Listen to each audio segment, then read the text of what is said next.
Hello everyone. Bihar special के series को हम लोग आगे बढ़ाते हैं और इस वीडियो के अंदर मिडाइवल हिस्ट्री, मध्यकालीन बिहार का जो इतिहास है, मध्यकालीन भारत नहीं, सॉरी, ये मिडाइवल भारत नहीं है, ये मिडाइवल बिहार है। तो मध्यकालीन बिहार को हम लोग यहाँ पे समाप्त करते हैं। सबसे पहले स्टार्ट करते हैं सिख धर्म से। तो सिख धर्म के पहले गुरु नानक देव ने बिहार की यात्रा की थी। इनमें से किस जगह पे वो नहीं गए थे? राजगीर, मुंगेर, भागलपुर और मोतिहारी। अच्छा, क्वेश्चन आंसर फॉर्म में अगर आपको प्रैक्टिस करने के लिए ये वाला चाहिए तो आप बता दीजिएगा, हम लोग अवेलेबल करवा देंगे इसको भी। तो सिख धर्म के पहले गुरु नानक देव बिहार के किस इलाके में नहीं आए थे? आंसर होगा इसका डी आंसर हो जाएगा। तो आंसर इसका डी हो जाएगा। देखिए, गुरु नानक देव जो थे ना, उन्होंने बिहार की यात्रा की और बिहार में गया, राजगीर, पटना, मुंगेर, भागलपुर के रास्ते, यानी ये गया भी गए, राजगीर भी गए, पटना भी गए, मुंगेर भी गए और भागलपुर के रास्ते वहाँ से निकल जाते हैं, मोतिहारी नहीं जाते हैं और राजमहल की यात्रा उधर से करते हैं। गुरु तेग बहादुर की पत्नी का नाम क्या था? गुजरी देवी, मालती देवी, प्रभावती देवी, सरला देवी। तो इसका आंसर हो जाएगा ए, गुजरी देवी उनकी पत्नी का नाम था। 9वें गुरु तेग बहादुर अपनी पत्नी के साथ निकले, सासाराम गया होते हुए पटना आए। वो प्रेग्नेंट थी तो उनको अपने भाई कृपाल चंद के यहाँ छोड़ दिए और वहाँ से वो आगे निकल गए। यहीं पर गुरु गोविंद सिंह का जन्म होता है। सवाल है, गुरु गोविंद सिंह का जन्म कब होता है? 16 दिसंबर 1666, 26 दिसंबर 1666, 25 दिसंबर 1666 और 24 दिसंबर 1666। तो इसका आंसर हो जाएगा बी। इसका आंसर होगा बी, यानी गुरु गोविंद सिंह का जन्म 26 दिसंबर 1666 को हुआ था और ये सिख धर्म के 10वें और आखिरी गुरु थे। पानीपत की लड़ाई में इब्राहिम लोदी से हार जाने के बाद किसने बिहार में अपनी स्वतंत्रता की घोषणा कर दी थी? मोहम्मद शाह, दरिया खां नुहानी, शेर शाह सूरी और बहार खां नुहानी।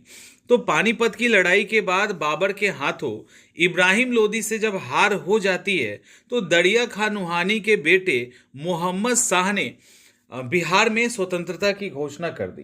तो ये इंपॉर्टेंट फैक्ट है। इसके अलावा सिकंदर लोदी के द्वारा 1495 से 96 के बीच में 1495 से 96 के बीच में बिहार में प्रभारी किसको नियुक्त किया गया था? दरिया खां नुहानी, बहार खां नुहानी, शेर खां और दौलत खां नुहानी। तो इसका आंसर सिंपल सा है, दरिया खां नुहानी को यहाँ पे अपॉइंट किया गया था। निम्नलिखित में से कौन सा बिहार में नुहानी राज का संस्थापक माना जाता है? तो दरिया खां नुहानी, बहार खां नुहानी, शेर खां और दौलत खां नुहानी। यहाँ पे आंसर हो जाएगा बी, बहार खां नुहानी को। बहार खां नुहानी जो है वो मोहम्मद खां नुहानी के नाम से शासक बना था, तो कंफ्यूज नहीं होना है, वो बहार खां नुहानी ही था। शेर शाह के बचपन का नाम क्या है? टाइम वेस्ट नहीं करेंगे, फरीद आपको पता है। शेर शाह सूरी की शिक्षा कहाँ हुई थी? जौनपुर, वाराणसी, सासाराम और अलीगढ़। तो इसका आंसर होगा जौनपुर। इसलिए होगा कि बचपन में इनके अपने पिता से नहीं बनता था, दूसरी शादी उन्होंने कर ली थी, तो उसके बाद ये जौनपुर चले गए और जौनपुर में ही सारा शिक्षा दीक्षा हुआ। बाद में इनका पिता से समझौता हुआ, तब ये शेरशाह, सासाराम और खुवासपुर की जागीर देखना शुरू करते हैं। फरीद को शेर खां की उपाधि किसने दी थी? मोहम्मद शाह, दरिया खां नुहानी, शेरशाह सूरी, बहार खां नुहानी। तो इसका आंसर होगा डी, बहार खां नुहानी। बहार खां नुहानी एक्चुअली शेरशाह ने दक्षिण बिहार के सूबेदार बहार खां नुहानी के यहाँ नौकरी कर ली। एक बार शिकार पे गए थे, साथ में वो भी थे, तो एक बाघ ने उनके ऊपर एक अटैक कर दिया था। तो उन्होंने, एक शेर ने, एक्चुअली शेर खां था ना, शेर ने अटैक किया था, तो कहा जाता है तलवार के एक ही वार से उसको 2 टुकड़े कर दिया गया। कहीं लिखता है कि मार दिया गया सिर्फ, तो ऐसे फैक्ट है। तो इसी के लिए उनको शेर खां की उपाधि बहार खां नुहानी के द्वारा दी गई थी। शेरशाह से संबंधित आपको फॉल्स स्टेटमेंट चुनना है। शेरशाह से रिलेटेड फॉल्स स्टेटमेंट चुनना है। शेरशाह ने बाबर की सेना में काम किया। शेरशाह ने हजरत आला की उपाधि धारण की। सूरजगढ़ के युद्ध में शेरशाह ने सुल्तान मोहम्मद और नुहानियों की संयुक्त सेना को हराया और शेरशाह ने जब हुमायूं में चौसा की लड़ाई में हुमायूं को हरा दिया तो शेरशाह ने सुल्तान आदिल की उपाधि ली। तो इसमें कोई डाउट नहीं है, सारे के सारे ऑप्शन सही है। बाबर के सेना में काम किया था और बाबर ने हुमायूं को अलर्ट भी किया था कि तुमको आगे खतरा हो सकता है तो इसी शख्स से हो सकता है, क्योंकि ये बाबर की कॉपी करता था। शेरशाह ने हजरत आला की उपाधि धारण की, ये भी ठीक है। और जब हुमायूं को हरा दिया ना फाइनली चौसा में, तो इन्होंने सुल्तान आदिल की उपाधि धारण की। शेरशाह का अंतिम अभियान कहाँ का था? कलिंजर, मेवाड़, बंगाल और कन्नौज। तो इसका आंसर होगा कलिंजर। कलिंजर में 1545 को इन्होंने अटैक किया था, कलिंजर पे अटैक किया था।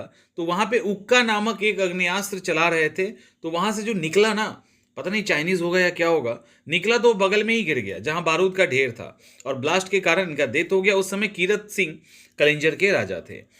शेर शाह ने हुमायूं को किस युद्ध में हराकर दिल्ली के सल्तनत पे अधिकार किया? तो सिंपल सा फैक्ट है, कन्नौज की लड़ाई हुई थी, तो कन्नौज की लड़ाई में 1540 में हरा के दिल्ली पे अधिकार कर लिया था। शेर शाह से संबंधित फॉल्स स्टेटमेंट चुनना है आपको। शेर शाह सासाराम में पहली बार पट्टा और कबूलियत का प्रयोग किया। पट्टा कबूलियत जमीन को का जो है ना ऑफिस मतलब पट्टा तो होता है कि रेंट पर देना, और कबूलियत मतलब डॉक्यूमेंट तैयार करके उस पर साइन करके लिखना। उत्तर भारत में शेरशाह ने एक नई राजस्व प्रणाली जब्त प्रणाली शुरू की। शेरशाह के काल में भू राजस्व 1/3 था, जो नगद और पैदावार यानी फसल के रूप में लिया जाता था। भूमि माप करने के लिए 32 अंक की गजे सिकंदरी का प्रयोग किया जाता था। तो ठीक है। इसके अलावा यहाँ पे एक और है, शेरशाह से संबंधित फॉल्स स्टेटमेंट चुनना है। तो शेरशाह के काल में ही ग्रैंड ट्रंक रोड बना, जो बंगाल से पेशावर तक जाता था। तो शेरशाह नहीं बनवाया था, जो बाद में ऑकलैंड ने ग्रैंड ट्रंक रोड उसका नाम रखा था। शेरशाह को उसकी बुद्धिमत्ता यानी ब्रिलियंस, उसका इंटेलेक्ट के कारण उसको दूसरा हैदर कहा जाता है। शेरशाह के द्वारा रुपए चलाए गए थे चांदी के, जो आज भी चल रहे हैं। चांदी नहीं है वो अलग बात है, रुपए चलाए गए तो 178 ग्रेन का था सॉरी। और सासाराम में शेरशाह के द्वारा शेरशाह का मकबरा बनाया गया। तो ये सारे फैक्ट शेरशाह से रिलेटेड हैं।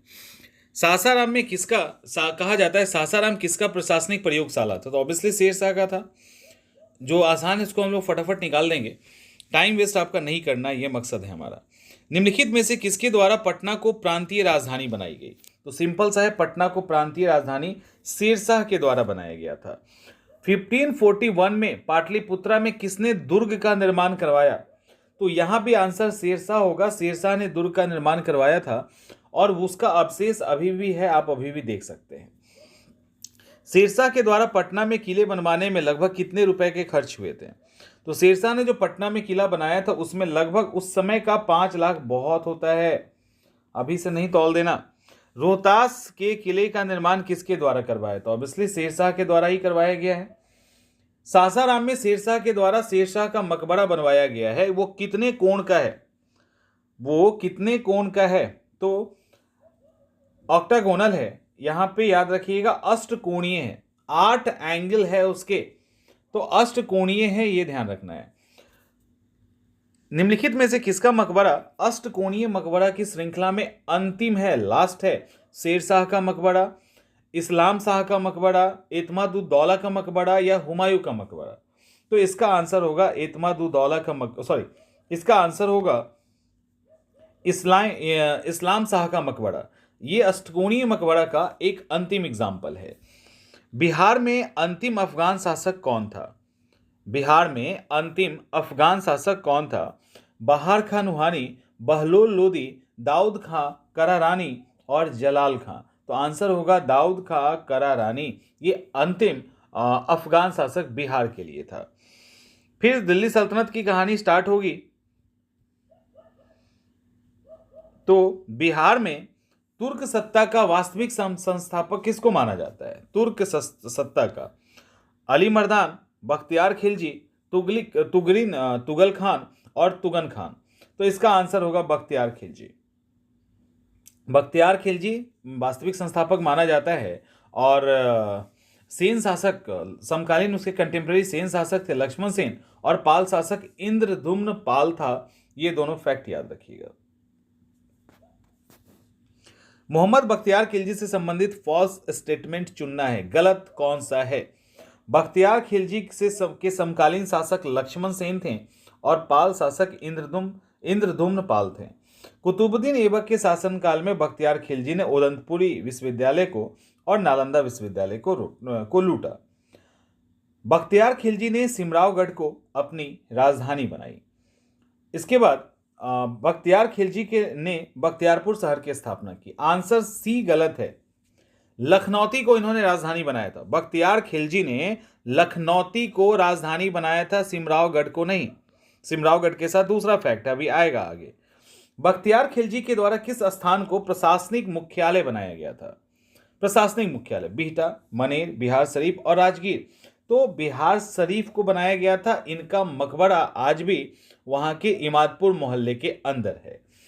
अच्छा, ये सवाल अगला ही है। बख्तियार खिलजी की समाधि कहाँ है? तो बख्तियार खिलजी की समाधि बिहार शरीफ के अंदर है और इनकी हत्या इनके ही अधिकारी अली मर्दन खिलजी ने की थी, इमादपुर मोहल्ले में इनका। इल्तुतमिश ने बिहार में दिल्ली का पहला प्रतिनिधि बनाकर किसको भेजा था? अलाउद्दीन जानी, हिसामुद्दीन, इवाज, तुगरिल, तुगन खान और इख्तियारुद्दीन। तो इसका आंसर हो जाएगा ए। ये जो है ना, ये इसका आंसर है, अलाउद्दीन जानी। इल्तुतमिश ने क्या किया? इल्तुतमिश ने क्या किया? हिसामुद्दीन एवाज को हराकर बिहार पे अधिकार कर लिया और अलाउद्दीन जानी को बिहार में दिल्ली का पहला प्रतिनिधि बना के भेजा है। बाद में इल्तुतमिश ने इख्तियारुद्दीन को भेजा और उसके बाद तुगरिल तुगन खान को भेजा, लेकिन पहला यहां पूछा गया है तो आंसर होगा अलाउद्दीन खिलजी। इसके बाद बंगाल में किसके विद्रोह को दबाने के दौरान बलबन ने बिहार के में सैन्य अभियान किया? रास्ता यही था ना जाने का। तो बंगाल में इल्तुतमिश ने जो बाद में तुगरिल तुगन खान को यहाँ का प्रतिनिधि बनाया था, तो इसने स्वतंत्र व्यवहार एक तरह से करने लगा। तो बलबन इसके पहले भी कई सेना की टुकड़ी भेजी, सब हार गए थे। फाइनली बलबन को जाना पड़ा था। तो उसी दौरान बिहार में भी सैन्य अभियान किया। बिहार पर दिल्ली के सुल्तान का निर्णायक वर्चस्व कब स्थापित हुआ? सवाल पूछा गया है। तो इसका आंसर होगा किसके टाइम में? खिलजी, तुगलक, सैयद, लोदी। तो इसका आंसर होगा तुगलक, यानी आंसर बी होगा तुगलक के टाइम में, और वो भी मोहम्मद बिन तुगलक के टाइम में अच्छे से वर्चस्व स्थापित हुआ था। इसमें 2-3 फैक्ट है, उसको आपको ध्यान रखना है। किस सल्तनत शासक के समय हरि सिंह को नेपाल भागना पड़ा? तो बलबन है, गयासुद्दीन तुगलक है, मोहम्मद बिन तुगलक है और खिलजी है। तो इसका नाम होगा मोहम्मद बिन तुगलक। देखिए, अटैक तो इसके पहले भी हुआ था। गयासुद्दीन तुगलक ने भी कर्नाट वंश के शासक हरि सिंह देव पर अटैक किया था, लेकिन उस समय वो किसी तरह से सरवाइव कर पाए। लेकिन जब मोहम्मद बिन तुगलक का अटैक हुआ तो फिर हरि सिंह को नेपाल भागना पड़ गया था और वहीं पे वो फिर रह गए। तुगलक काल में किस जगह का नाम बदलकर तुगलकपुर रखा गया था? तिरहुत, वैशाली, राजगीर और बिहार शरीफ। तो इसका आंसर होगा तिरहुत। तिरहुत का नाम बदल के तुगलकपुर रखा गया, फिर उसको तिरहुत किया गया। मोहम्मद बिन तुगलक के समय बिहार के किस स्थान पर जामा मस्जिद और दुर्ग का निर्माण करवाया गया था? 2 ही ऑप्शन देते हैं, दरभंगा और वैशाली। तो इसका आंसर हो जाएगा ए, दरभंगा। दरभंगा जो है वहां पे दुर्ग की स्थापना की गई थी और एक जामा मस्जिद भी बनवाया गया था। बंगाल अभियान के क्रम में किस सल्तनत शासन के काल में बिहार में प्रसिद्ध सूफी संत शेख अहमद चरमपोश से मुलाकात की? यानी कौन सल्तनत कालीन शासक बिहार के संत शेख अहमद चरमपोश से मुलाकात की? फिरोज शाह, बलबन, इल्तुतमिश, मोहम्मद बिन तुगलक। तो ये सब काम करने वाले फिरोज शाह तुगलक ही थे। किस सल्तनत कालीन शासक ने राजगीर में जैन मंदिर को दान दिया था? जैन मंदिर को दान दिया था फिरोज तुगलक, बलबन, इल्तुतमिश और मोहम्मद बिन तुगलक। इसका आंसर भी फिरोज शाह तुगलक ही होगा। जब वो बिहार आए थे तो शेख अहमद से तो मिले ही थे और राजगीर में मंदिरों को दान भी दिया था। तुगलक के काल में बिहार की राजधानी किसे बनाया गया था? बिहार शरीफ, सासाराम, तिरहुत और राजगीर। तो इसका आंसर होगा ए, बिहार शरीफ। बिहार शरीफ को राजधानी बनाया गया था। आज भी जब लोकल बस या ट्रेन में जाएंगे ना पटना से, तो वहाँ पे लोग, यहाँ पे जो भी कंडक्टर और खलासी होता है तो वो बिहार बिहार चिल्लाते रहते हैं, बिहार शरीफ नहीं बोलते हैं। तुगलक काल में प्रमुख प्रशासक मलिक इब्राहिम बयां का मकबरा कहाँ है? तो इसका आंसर है बिहार शरीफ। और बिहार शरीफ के बड़ी पहाड़ी पे इनका मकबरा है। तो आप कभी जाएं तो वहां देख सकते हैं। अब मुगल काल को देखते हैं। तो मुगल काल के दौरान बिहार को एक प्रांत का दर्जा दिया गया। यह दर्जा किस शासक तक बना रहा, कब तक बना रहा? औरंगजेब, जहांगीर, शाहजहां, अकबर। तो इसका आंसर है कि यह औरंगजेब तक बना रहा था। उसके बाद तो छोटे छोटे, उसके बाद तो अच्छे रूलर आए नहीं, तो वहां पे किसी और का अधिकार हो गया। तो औरंगजेब तक ये बना रहा। अकबर ने बिहार का प्रांतपति किसे नियुक्त किया था? सलीम, मानसिंह, बिशनदास और खुर्रम। तो इसका आंसर होगा मानसिंह। इसका आंसर मानसिंह होगा। एक और पहले बना लीजिए। मानसिंह को बिहार का प्रांतपति नियुक्त किया। उसने किसे राजधानी बनाया था? हाजीपुर, रोहतास, बिहार शरीफ और पटना। तो इसका आंसर हो जाएगा रोहतास। मान सिंह ने क्या किया? मान सिंह को जब यहाँ पे बनाया भेजा गया तो अकबर ने हाजीपुर का किला और मिथिला के किला पे अधिकार कर लिया। मान सिंह को बिहार का प्रांतपति नियुक्त किया। मान सिंह ने रोहतास को उस समय राजधानी बनाई थी। इतना फैक्ट है। अकबर ने हाजीपुर और मिथिला के किले पर मिथिला पर अधिकार कर लिया था, यह ध्यान रखिएगा। बाज बहादुर ने नूर सराय नामक सराय का निर्माण किस उद्देश्य से किया था? सैनिक चौकी के लिए, नूरजहां को ठहरने के लिए, आम लोगों को आराम करने के लिए, या बंगाल पे पूर्ण नियंत्रण के लिए? इसका सवाल है बी। इसका आंसर होगा बी, नूरजहां को ठहरने के लिए। एक्चुअली जहांगीर ने बाज बहादुर को सूबेदार नियुक्त किया बिहार का। दरभंगा में एक मस्जिद और नूर सराय का निर्माण भी करवाया इन्होंने। नूर सराय का निर्माण जब जब नूरजहां बंगाल की तरफ जा रही थी तो वहां आराम करने के लिए नूर सराय में एक बिहार का निर्माण करवाया। बाज बहादुर के बाद किसे बिहार का सूबेदार बनाया गया? इस्लाम शाह, अबुल फजल, अब्दुल रहमान और कुतुब खान। तो इसका आंसर हो जाएगा ए, इस्लाम खां को बिहार का सूबेदार बनाया गया था। तब सवाल है कि इस्लाम खां के बाद किसको बनाया गया? तो इस्लाम खां के बाद जो बनाया गया था वो था अब्दुल रहमान। अब्दुल रहमान को बनाया गया। यहां कुतुब नामक एक फकीर के विद्रोह को सफलतापूर्वक किसने दबाया था? कुतुब नामक फकीर के विद्रोह को सफलतापूर्वक किसने दबाया था? इस्लाम शाह, अबुल फजल, अब्दुल रहमान और कुतुब खान। तो अब्दुल रहमान को जब यहां भेजा गया था ना, तो इन्होंने ही इसको दबाया था। पटना शहर में गुजरी में एक मस्जिद का निर्माण, गुजरी मस्जिद आज भी फेमस है, गुजरी में एक मस्जिद का निर्माण करवाया गया था किसके द्वारा? अबुल रहमान, अब्दुल रहमान, जफर खान, सलीम कुतुब और इस्लाम खान। तो इसका आंसर हो जाएगा जफर खान। तो जफर खान ने गुजरी में एक मस्जिद का निर्माण करवाया और अब्दुल रहमान के बाद जफर खान को पटना का सूबेदार बनाया गया, बिहार का सूबेदार बनाया गया था। पटना के पास मनेर एक जगह है, मखदूम शाह दौलत का वहां मकबरा है। 1616 में उसे बनाया गया था किसके द्वारा? इब्राहिम खान, परवेज आजम और सलीम कुतुब। तो इसका आंसर होगा इब्राहिम खान, यानी आंसर ए हो जाएगा। नूरजहां के भाई थे इब्राहिम खान, उनको बिहार का सूबेदार बनाया गया था। तो उन्होंने पटना के पास जो मनेर है वहां मखदूम शाह दौलत का मकबरा 1616 में बनवाया और मुगल स्थापत्य का बिहार में ये एक अच्छा एग्जाम्पल माना जाता है। बिहार में सूबेदार बनने वाले पहले राजकुमार कौन थे? इब्राहिम खान, परवेज आजम, सलीम कुतुब। तो इसका आंसर होगा परवेज। जहांगीर के टाइम में शहजादा परवेज को बिहार का सूबेदार बनाया गया और ये बिहार के सूबेदार बनने वाले पहले राजकुमार थे। इसके बाद ये पोस्ट केवल राजकुमार को ही दिया जाने लगा, तो बिहार का जो इंपॉर्टेंस है वो बढ़ गया था। पटना का नाम अजीमाबाद किसने रखा था? इब्राहिम खान, परवेज आजम और सलीम कुतुब। तो इसका आंसर होगा आजम। आजम जो थे वो औरंगजेब के बेटे थे। आजम औरंगजेब का बेटा था, उसने पटना का पुनर्निर्माण भी करवाया और इसका नाम बदल के अजीमाबाद रख दिया। इसीलिए पूछा जाता है पटना के नाम में, तो अजीमाबाद भी इसका एक ऑप्शन होगा। बादशाह बहादुर शाह ने किस शहजादा को बिहार का सूबेदार बनाया था? बहादुर शाह ने अजीमुस्सान, अली गौहर, मुराद और एजाज। तो आंसर ए हो जाएगा अजीमुस्सान। पहला मुगल बादशाह कौन था जिसका राज्याभिषेक पटना में हुआ था? राज्याभिषेक जो हुआ था वो पटना में हुआ था। बहादुर शाह, फर्रुखसियर, मोहम्मद शाह और मुराद। आंसर होगा फर्रुखसियर पटना में हुआ था और 1713 में पटना में हुआ था, पहला मुगल बादशाह था।